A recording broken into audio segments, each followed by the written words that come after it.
रामनगर जंगल में एक गधी अपने एक बच्चे के साथ रहती थी। देखो बेटा, आज मैं तुमको हरी हरी घास खिलाने के लिए लेकर जा रही हूँ। जी भर के खाना, कभी घर जाकर दोबारा से खाना मांगो। एक बार में ही खा लेना जहाँ पर तुमको लेकर जा रही हूँ, समझे? और वो उसको लेकर हरे भरे जंगल में आ जाती है और दोनों पेट भर के घास खाने लगते हैं। माँ, आज की घास तो बहुत ही नरम और मीठी थी। जब तुम घर पर घास लेकर आती थी, वो घास तो इतनी मीठी और नरम नहीं होती थी। इस घास का तो स्वाद ही अलग है। हाँ बेटा, ये घास ताजा घास थी और ताजा चीजें हमेशा स्वादिष्ट होती हैं। मैं जिस घास को तुम्हारे पास लाती थी, वो घास कम ताजा होती थी, इसलिए वो तुमको अच्छी नहीं लगती थी। चलो घर चलते हैं, देर हो रही है। वो दोनों घर जा ही रहे होते हैं, तभी उन पर एक खूंखार शेर की नजर पड़ जाती है। अरे वाह, आज तो अच्छा शिकार दिख गया है। अब जल्दी से इसको मुझे भोजन बनाना होगा।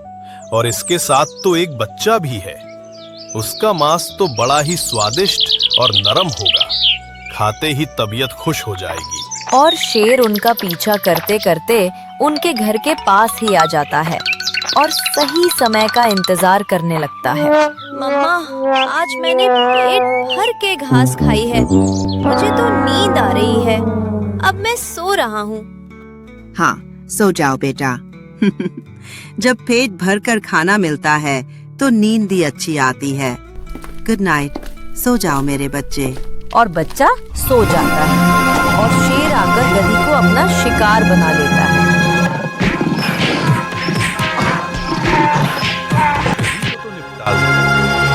अब इस बच्चे को भी निकालने लगा दिया। नहीं शेर खान, अगर तूने आज इस बच्चे का शिकार कर लिया तो कल क्या खाएगा? क्यों ना तू इसको अपना वफादार बनाकर जंगल के शाकाहारी जानवरों के पास भेज दे और ये जानवरों को हरी हरी घास का लालच देकर तेरे पास लाया करेगा और तू उनका भोजन बना देगा। और शेर ने ऐसा ही किया। वो उस बच्चे को अपने साथ ले गया। आप कौन हैं और मुझको यहाँ पर क्यों ना आए हो? और मेरी माँ कहाँ गई? देखो बेटा, मैं इस जंगल का नहीं, मैं दूसरे जंगल से इस जंगल में भ्रमण करने के लिए आया था। तो मैंने देखा कि कुछ शिकारी कुत्तों ने तुम्हारी माँ को अपना शिकार बना लिया था और जंगल के किसी भी जानवर ने तुम्हारी माँ को नहीं बचाया। और तब तक मैं वहां पर पहुंचा तो शिकारी कुत्तों ने तुम्हारी माँ को मार डाला था और उनका मांस भी खा गए। लेकिन वो शिकारी कुत्ते तुमको भी मार डालना चाहते थे और मैं तुमको चुपचाप इधर ले आया। क्या शिकारी कुत्तों ने मेरी माँ को मार दिया? हाँ मेरे बेटे, शिकारी कुत्ते ने तुम्हारी माँ को मार दिया। और उससे भी ज्यादा दुखद बात तो ये थी, जंगल के सभी जानवर वहां पर मौजूद थे, पर किसी भी जानवर ने तुम्हारी माँ को नहीं बचाया। क्या तुम उन जानवरों से अपना बदला नहीं चाहोगे, जिनकी वजह से तुम्हारी माँ को तुमसे छीन गया है? हाँ, मैं उनसे बदला जरूर लेना चाहूँगा। मैं उन सबको चुन चुन कर मारूंगा।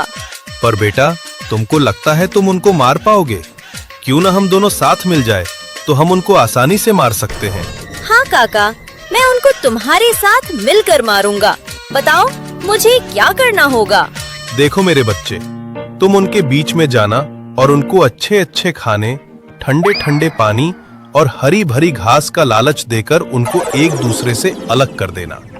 और जैसे ही उनको तुम अलग लेकर आओगे तो मैं उनको मार डालूंगा। इसी तरह मैं तुम्हारे माँ के हत्यारों से बदला ले लूंगा और ऊपर बैठी तुम्हारी माँ की आत्मा को भी शांति मिल जाएगी। तुम्हारा ये प्लान मुझे पसंद आया काका। अरे जाओ मेरे बेटे, हमको सबसे पहले बकरी के खानदान को खत्म करना है। उनको एक एक करके अलग कर दो, फिर मैं उनको अपना भोजन बना लूंगा। और गधा वहां से बकरी के खानदान को खत्म करने के लिए चला जाता है। अब इस बेवकूफ गधे की वजह से मुझको बैठे बैठाए बकरी का फ्रेश मांस खाने को मिलेगा। और गोलू बकरी के एक मेमने के पास जा पहुंचा। अरे मेमने, तुम यहाँ पर क्या करने के लिए आए हो? मैं यहाँ पर हरी हरी घास खाने के लिए आया हूँ। आ जाओ, तुम भी खा लो। अरे मैं इतनी बेकार घास थोड़ी खाता हूँ। मैं तो बहुत ही मीठी और रसीली घास खाता हूँ। अरे तुम इतनी हरी भरी घास को बेकार कैसे कह सकते हो? मैं इस घास को बेकार इसलिए कह सकता हूँ क्योंकि मैंने इससे भी अच्छी और स्वादिष्ट घास खाई है। अगर तुमने उसको एक बार चख लिया तो तुम भी इस घास को कूड़ा करकट ही समझोगे। भाई, मुझको भी उस घास को खाना है। तुम मुझको उस घास के पास लेकर चलो ना। मेरा भी दिल कर रहा है उस घास को खाने के लिए। हाँ, जरूर लेकर चलूंगा तुमको उस घास के पास। लेकिन तुम इसके बारे में किसी को बताना मत कि मैं तुमको कहाँ पर लेकर जा रहा हूँ। अगर तुमने बता दिया तो सभी वहीं पर जाकर उस घास को खत्म कर देंगे। हाँ भाई, मैं किसी को भी नहीं बताऊंगा इसके बारे में। चलो जल्दी से मुझे वहाँ पर लेकर चलो। बहुत जोरों की भूख लगी है मुझे। और गधा उसको अपने साथ पहला फुसलाकर ले जाता है।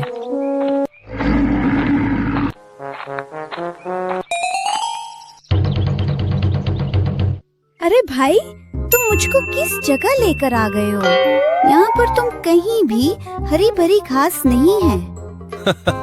बेटा, घास भले ही यहाँ पर हरी भरी ना हो, लेकिन आज तुझको जरूर हरा भरा कर देंगे हम। तुझको आज यमराज के पास पहुँचना है, समझे? और यमराज के पास तुझको मैं पहुँचा दूंगा।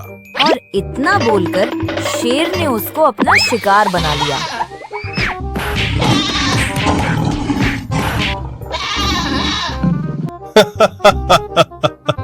वाह मेरे बेटे, तुमने तो कमाल कर दिया। सच में तुम उस बहादुर गधी के ही बेटे हो। ये तुमने आज साबित भी कर दिया कि अपनी माँ के हत्यारे का बदला कैसे लिया जाता है। बेटा, क्या इस मेमने का कोई भाई भी था? अगर हो तो उसको भी बहला फुसलाकर इधर ले आना कल। जी काका, इसका एक भाई है और मैं उसको कल ले आऊंगा।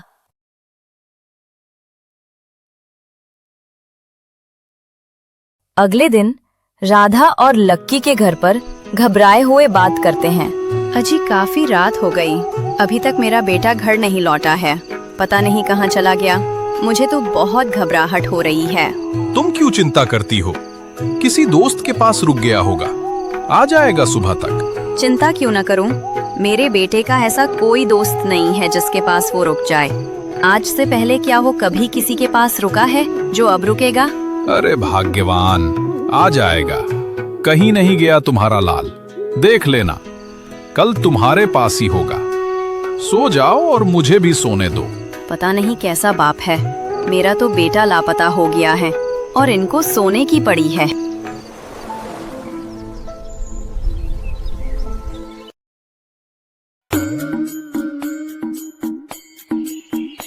अरे लक्की भाई, तुम यहाँ पर हो? मैंने तुमको कहाँ कहाँ नहीं ढूंढा। अरे तुम कौन हो और मुझको ढूंढने की क्या नौबत आ गई, बताओ। अरे तुम्हारा भाई एक गहरे गड्ढे में गिर गया है। मैंने उसको निकालने की बहुत कोशिश की, लेकिन मुझसे नहीं निकला।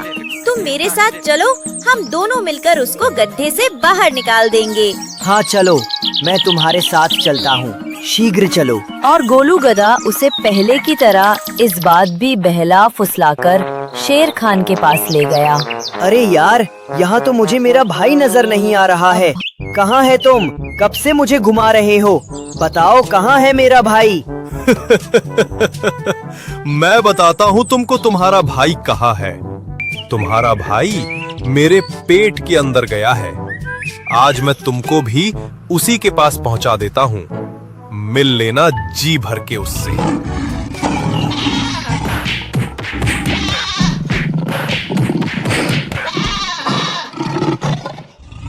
ऐसे ही अपने बच्चों को गायब होते देख बकरी दुखी हो जाती है और भालू दादा के पास आती है। भालू दादा, मेरे बच्चे 2 दिन से घर नहीं आए हैं।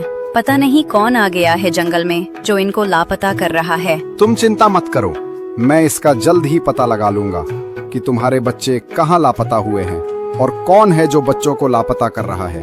घर जाओ तुम। और भालू दादा उसका पता लगाने के में जुट जाते हैं।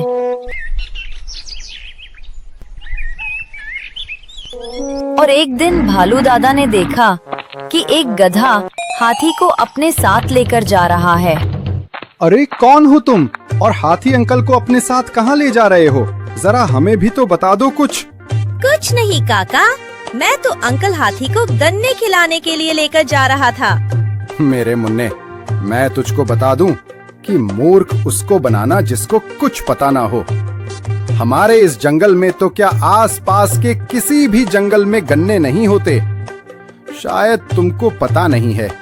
सही सही बता दो, अंकल हाथी को कहाँ ले जा रहे थे, वरना अपने तेज नाखूनों से तुमको चीर फाड़ दूंगा। गधा भालू दादा की इस धमकी से काफी डर गया और वो सब कुछ सच सच बताता है। अच्छा, तो तुम उस गधी के बेटे हो और अपनी माँ का बदला ले रहे हो और इन मासूम जानवरों को उस शेर का भोजन बना रहे हो, पर तुमको सच्चाई के बारे में पता ही नहीं है। जबकि असल बात तो ये है कि उस शेर ने ही तुम्हारी माँ को अपना भोजन बनाया था। ये सब मैंने अपनी आंखों से देखा था, पर मैं काफी दूर था, तुम्हारी माँ को बचा नहीं पाया और वो सिर्फ तुमको अपने साथ लेकर चला गया। मुझे लगा कि तुमको भी अपना शिकार बना लिया होगा, लेकिन वो तुमको बरगलाकर मासूम जानवरों को अपना भोजन बना रहा है। बेटे, उसी ने तुम्हारी माँ को खाया था, उसने तुमको अनाथ बनाया था और तुम उसी के लिए अपने ही मासूम जानवरों को कमीने का भोजन बना रहे हो। भालू काका, आपकी बातों में मुझको सच्चाई नजर आ रही है। मैं भी उस शेर से अपनी माँ का बदला लूंगा। कुछ उपाय बताओ उसके लिए मुझे। देखो बेटा, उस शेर को तुम पर बहुत ही ज्यादा भरोसा हो गया है, इसलिए तुम एक काम करो, किसी मरे हुए जानवर का एक मांस का टुकड़ा लेकर आओ, फिर मैं उसमें बहुत ही खतरनाक जहर मिला दूंगा और तुम उस शेर को जाकर वो टुकड़ा खिला देना और शेर मर जाएगा। और फिर गधा जंगल से एक मांस का टुकड़ा लेकर आता है और भालू उसमें खतरनाक जहर को मिला देता है और गधा उसको लेकर शेर के पास चला जाता है। अरे मेरे मुन्ने, आज तो तुम शिकार लाने की बजाय मांस का टुकड़ा लेकर आए हो। कोई बात नहीं है, मुझे बहुत भूख लगी है, मैं इसे ही खा लेता हूँ। और शेर उस टुकड़े को खा जाता है। कुछ देर के बाद शेर को अजीब सी घुटन महसूस होती है। अरे, ये तुमने क्या खिला दिया? मेरे तो शरीर में अजीब सी घुटन महसूस हो रही है और मेरा शरीर भी काम नहीं कर रहा है। तुमने क्या खिलाया है मुझे? सच सच बता दो। ज्यादा दुखी मत हो शेर खान, तूने जहाँ मेरी माँ को पहुँचाया था, मैंने भी तुझको वहीं पर पहुँचा रहा हूँ। फर्क बस इतना है, तूने मेरी माँ को मार कर खाया था और मैंने तुझको खिलाकर मारा है। और थोड़ी देर में ही शेर मर जाता है और फिर गधा अपने पाप का प्रायश्चित करने के लिए भालू दादा और जानवरों से माफी मांगता है। मुझे माफ कर दो भालू दादा, मैंने इस जंगल के जानवरों को बहुत दुख पहुंचाया है। अगर आप मुझको सच्चाई नहीं बताते तो पता नहीं मैं उस शेर के लिए कितने मासूम जानवरों को मौत के हवाले करवा देता। कोई बात नहीं है बेटा, उस शेर को मारकर तुमने अपनी माँ की मौत का बदला तो ले लिया। अब तुम्हारी माँ की आत्मा को भी शांति मिल जाएगी। अच्छा हुआ वह दुराचारी शेर मर गया, नहीं तो वह सभी शाकाहारी जानवरों को अपना भोजन बना लेता और जब कोई भी जानवर नहीं बचता तो अंत में तुमको भी मार डालता। बेटा, बुरे इंसानों की ना दोस्ती अच्छी होती है और ना दुश्मनी। बुरे लोग हमेशा बुरे ही होते हैं। जंगल में बकरी की शादी हो रही थी और दूल्हा बना था बल्लू बकरा। लेकिन लाली इस शादी से खुश नहीं थी क्योंकि लाली बटी गधे से प्यार करती थी। हाथी दौड़ते हुए बटी गधे के पास जाता है। अरे बंटी, तुम यहाँ पर आराम से सो रहे हो? वहाँ पर तुम्हारी महबूबा किसी और की सेज सजाने के लिए जा रही है। जल्दी जागो। अरे हाथी अंकल, तुमने मेरी नींद क्यों खराब कर दी? बताओ क्या बात है? मैं नींद में था, तुम क्या बड़बड़ा रहे थे? सुन नहीं पाया? दोबारा से बताओ। अगर इसी तरह से बातों को दोबारा दोबारा सुनते रहे तो वो किसी और के गले में अपनी माला डाल देगी। तुम्हारी महबूबा की शादी हो रही है बल्लू बकरे से। जल्दी जाओ और ये शादी मत होने दो। क्या मेरी लाली शादी से खुश है? वो बल्लू से शादी करना चाहती है। अरे यार, वो बल्लू से शादी क्यों करेगी? वो तो तुझसे प्यार करती है। वो शादी से नाखुश है और उसकी जबरदस्ती शादी करवाई जा रही है। तुम जल्दी मेरे साथ चलो और इस शादी को तुम रोक दो। चलो, शीघ्र चलो। और दोनों वहाँ पर पहुँच जाते हैं। लाली, मुझको छोड़कर तुम इस बल्लू से शादी कर रही हो। क्या तुम अपने उस वादे को भूल गई जो तुमने मुझसे किया था? क्या तुमको वो पल याद नहीं जब हम दोनों ने मिलकर साथ जीने मरने की कस्में खाई थी? बंटी, मुझको तुम्हारी हर वो बात याद है जो तुमने मुझसे कही थी, और मुझको अपना हर एक वादा भी याद है जो मैंने तुमसे किया था। लेकिन क्या करूं? मेरी शादी जबरदस्ती करवाई जा रही है। तुम आ गए हो तो मैं तुमसे ही शादी करूंगी। लेकिन लाली, प्यार तो मैं भी तुमसे बहुत करता हूँ। वो बात अलग है कि मेरा प्यार एक तरफा है। चाहे आज कुछ भी हो जाए, मैं शादी लाली से ही करूंगा। लेकिन बल्लू, मैं तुझसे शादी करना नहीं चाहती। मैं बंटी से प्यार करती हूँ और बंटी के ही साथ शादी करूंगी। मैं तुम्हारे साथ खुश नहीं रह पाऊंगी। अरे ये तुम कैसी बातें कर रही हो? भला तुम एक बकरे के साथ खुश क्यों नहीं रह पाओगी, जबकि ये पहले से ही विधान बना हुआ है कि हाथी की शादी हथनी से होती है, शेर की शादी शेरनी से होती है और गधे की शादी गधी से होती है। तो बकरी बकरे के साथ खुश क्यों नहीं रह पाएगी? ओ बल्लू, मैं मॉडर्न जमाने की बकरी हूँ। मैं इन सब बातों में विश्वास नहीं रखती। मैं जिससे प्यार करती हूँ उसी से शादी करूंगी। हाँ लाली, बिल्कुल ठीक कह रही है। वो जिससे प्यार करती है वो उसी से शादी करेगी। अरे ये कोई बात हुई क्या? प्यार तो हम सभी से करते हैं, क्या उसी से शादी कर लेते हैं? कल को बकरी को हाथी से प्यार हो जाए तो क्या वो हाथी से ही शादी करेगी? मेल जोल भी कोई चीज होती है बंटी। मुझे कुछ नहीं पता। मैं लाली से प्यार करता हूं और लाली से ही शादी करूंगा, चाहे इस शादी के विवाद को लेकर मुझे राजा तक क्यों ना जाना पड़े। अगर लाली मेरी नहीं हुई तो मैं इसको किसी की भी नहीं होने दूंगा। ठीक है, तो हम इस विवाद को लेकर राजा के पास चलते हैं।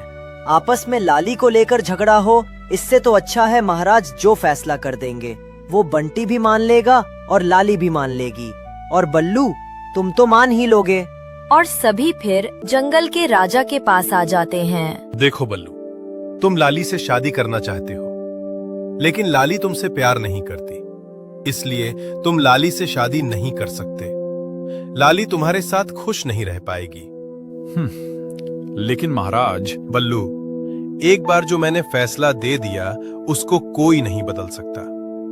तुम्हारे लिए अच्छा होगा बीच में ना बोलो। तुम्हारी शादी लाली से नहीं होगी। बंटी, तुमने कहा कि तुम लाली से प्यार करते हो और लाली भी तुमसे प्यार करती है, और तुम दोनों शादी करना चाहते हो। तुम दोनों आपस में प्यार करते हो, और बल्लू का प्यार एक तरफा था, इसलिए वो लाली से शादी नहीं कर सकता। बंटी, अब मेरी बात को ध्यान से सुनो। अगर लाली भी तुमको ये कहे कि मैं तुमसे प्यार नहीं करती, तो क्या तुम बल्लू की तरह लाली को पाने की जिद छोड़ दोगे? हाँ महाराज, अगर लाली मुझसे कहे कि मैं तुझसे प्यार नहीं कर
तो? बंटी, वैसे भी हमारा और तुम्हारा क्या मेल? तुम बोझा ढोने वाले एक मामूली से गधे और मैं जंगल के महाराज की महारानी हूँ। अब हमारा तालमेल ठीक नहीं बैठता, क्यों महाराज? मैंने ठीक कहा ना? हाँ महारानी, आपने बिल्कुल ठीक कहा। और धोखेबाज लाली बल्लू और बंटी को छोड़कर जंगल के राजा के साथ शादी कर लेती है। अरे भाई बंटी, हम तो वैसे ही उस लाली के पीछे दीवाने थे, लेकिन वो करमजली धोखेबाज निकली। बड़ा पद और बड़ी हैसियत देखकर सच्चे प्यार को भुला दिया। दुखी मत हो मेरे दोस्त, यही दुनिया का दस्तूर है। जहाँ पैसा और पावर होती है वहाँ सच्चे प्यार को ठुकरा दिया जाता है, और सच्चा प्यार भी उसी को मिलता है जिसके पास पैसा और पावर होती है। लेकिन यार बंटी, जंगल के राजा का फैसला मुझे अच्छा नहीं लगा। आग जलाई हमने और खिचड़ी वो पका ले गया। अरे दुखी मत हो बल्लू, हमारी तो लाली ही बेवफा निकली। तो दोस्तों, आपको हमारा वीडियो कैसा लगा? अगर आपको हमारी वीडियो अच्छा लगा तो वीडियो को एक लाइक और हमारे चैनल को सब्सक्राइब जरूर करें, ताकि हर वीडियो का नोटिफिकेशन सबसे पहले आप तक पहुंचे। और ऐसी ही मजेदार कहानी हम आप लोगों के लिए लाते रहेंगे।